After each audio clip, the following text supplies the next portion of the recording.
Kalau kamu ada kepedihan, kepahitan, kamu harus balikkan itu jadi kesempatan, jadi opportunity. Jadi saya bilang, ini deh gue beresin, kagak usah gue diangkat jadi komisaris, preskom apa aja, pokoknya gue dikasih wewenang buat beresin.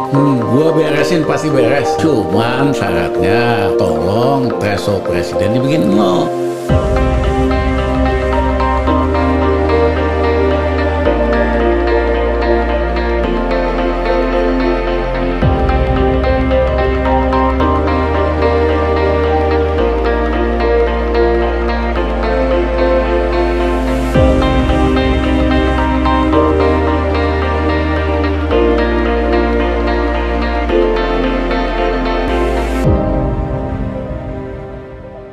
Jadi kalau di luar sistem kita memperjuangkan sesuatu harus benar-benar ulet karena kan nggak ada kekuasaan. Iya. Butuh waktu dan nggak bisa. Tidak ada kekuasaan dan tidak ada insentif apa-apa. Iya. Dan nggak bisa gitu. Istilahnya gaya aktivis. Sekali demo dipikir menang gitu lah. Yang mana ada? Mesti berulang-ulang terus menerus konsisten. Isunya cuma itu doang. Nah kalau di dalam pemerintahan kita bisa cepet. Saya kan banyak sekali waktu di dalam PLN nyaris bangkrut kita selesaiin. Garuda mau dibangkrutin sama kreditor, kita beresin. Ini Garuda mau bangkrut lagi nih. Iya, Abang sudah menawarkan jasa, tapi PDIP menolak. Katanya imbal baliknya terlalu politis. Hapuskan presidensial threshold. Itu kan wajar dong. Iya. Ini Garuda bakal bangkrut. Kita punya penerbangan nasional yang besar. Dan ini dulu membanggakan kan? Iya kan, dulu saya pernah nyelamatin 2001. Jadi saya bilang, gini deh gue beresin, kagak usah gue diangkat jadi komisaris, preskom apa aja, pokoknya gue dikasih wewenang buat beresin. Gue beresin pasti beres. Cuman syaratnya, tolong threshold presiden dibikin 0. Dibikin 0. Iya, itu malah solusi yang bagus supaya sistem politik kita amanah, bersih. Ini anak PDIP kagak ngerti apa yang diomongin. Dia ngerti karena belum dapat komando. Enggak mungkin. Teman-teman kita di PDIP banyak sekali kok. Bang Taufik sama Mega tuh apa kita deket banget. Oke. Coba Abang Ulet itu apa? Apa yang membuat Abang tiba-tiba merasa bahwa Abang ini orang yang persisten itu karena pengalaman apa? Karena kejadian apa? Pengalaman hidup. Kalau kamu anak orang biasa, yatim piatu, dalam banyak hal kan kamu suka dilecehkan juga. I see. Sama teman-teman seumur dibully. Oke, iya. Iya kan. Untuk menghadapi itu, kita mesti daya tahan kita mesti lebih kuat. Kita harus ulet. Kalau perlu tantangan itu kita harus hadapi. Kita nggak bisa ngehindar. Taulah anak-anak zaman dulu kan bully seumur kita sering banget segala macam lah. Iya kan. Jadi kita mesti tunjukin. Jadi apa satu achievement selain yang Abang tadi sebutkan yang membuat itu representasi dari kata ulet, hal yang kecil mungkin dalam hidup. Ambil dapat gelar doktor mungkin, dapat gelar sekolah lagi setelah ditangkap.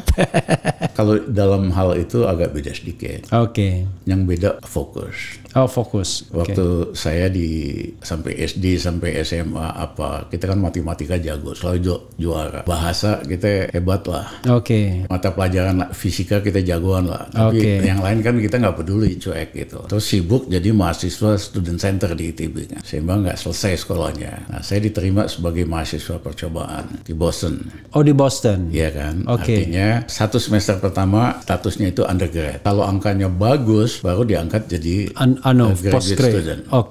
Graduate. Sebetulnya bukan saya aja yang begitu, Arif Budiman begitu, Nono Makarim. Setelah yang mahasiswa Indonesia 66 itu. Iya, mereka kan jadi aktivis, selesai sekolah nggak beres. Terus si Arif kan sekolahnya psikologi. Nah, dia mau masuk sosiologi, diterimalah sebagai mahasiswa percobaan. Karena ini orang dasarnya pinter, cuman nggak fokus, jadi sibuk jadi aktivis kayak saya. Ternyata kan Nono jadi lawyer termasuk paling top. Jadi istilahnya waktu kita di sana kita pengen betul-betul all out jadi mahasiswa beneran. Jadi saya tiap hari di perpustakaan sampai jam 11 malam. Sabtu Minggu kita ke perpustakaan lagi. Iya kan? Kerjain macam-macam terus.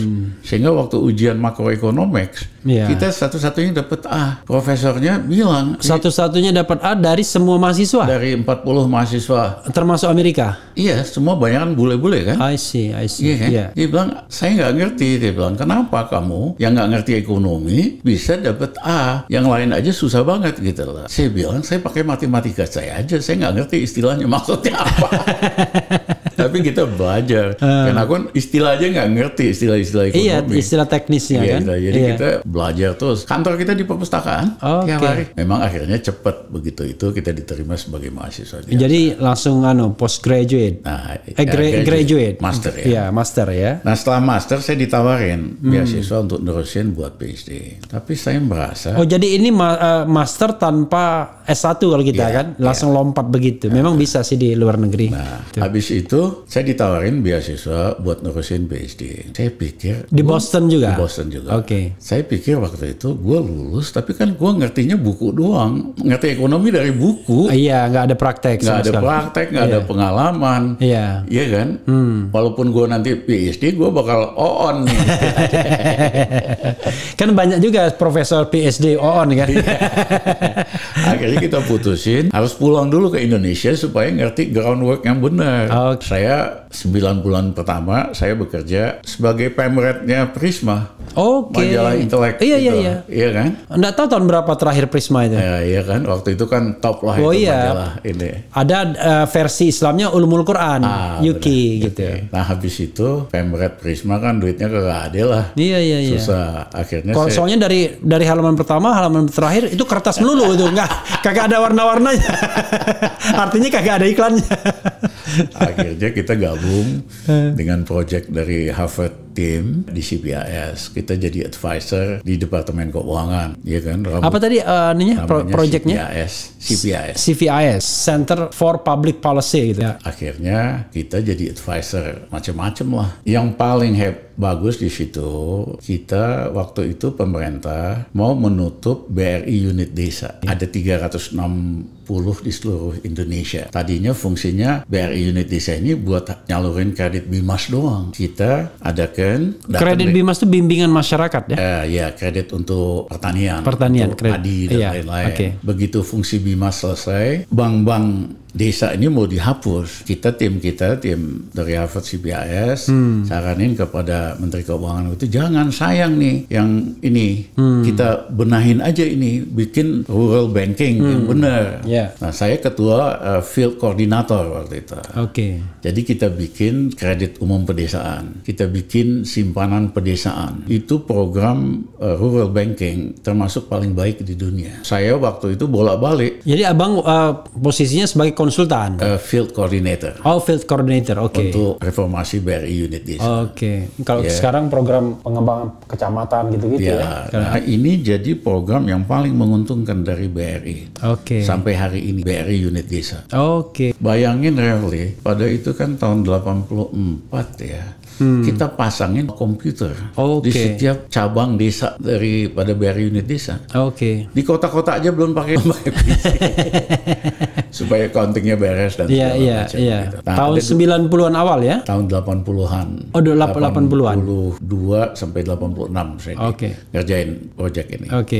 Nah, yang menarik ada dua hal. Satu, kita hire waktu itu, sejak Harvard Team, hire ibunya Obama untuk jadi. Siapa? Mary siapa? Ya, Mary. Iya. Untuk jadi penasihat antropologi dari rural banking. Dia antropolog memang ya? Ya, antropolog. Waktu kita di situ, datang Profesor Yunus. Yunus ini, Bangladesh. Dia pelajari sistem kita. Pulang, dia ke Bangladesh, dia bikin Grameen Bank. Iya, Grameen Bank. Konsep operasinya, dapat Nobel idenya, ya kan? Dapat Nobel. Iya. Dalam bidang itu. Ya. Nobel perdamaian. Dia modifikasi BRI unit desa dengan cari nasabah yang lebih miskin lagi. Sebagian nasabah yang nggak punya tanah dan sebagainya. Dari situ saya punya pengalaman cukup banyak karena kita masuk tim yang kasih advice sama menteri-menteri ekonomi Indonesia pada waktu itu. Tapi katanya konsep itu mau dikembangkan Sri Tua Arif tapi gagal dia. Iya, karena dia mungkin nggak punya instrumen untuk melaksanakan. Kalau kita kan Departemen Keuangan waktu itu harus dilaksanakan di seluruh Indonesia. Sri Tua masih ada sekarang nggak? Udah meninggal. Ya. Kan sebenarnya kan anak muridnya Sri Tua siapa? Sony siapa? Ya, si Sony Gajah Mada ya. Sony Gajah Mada, tapi kelamaan jadi komisaris. No komentar.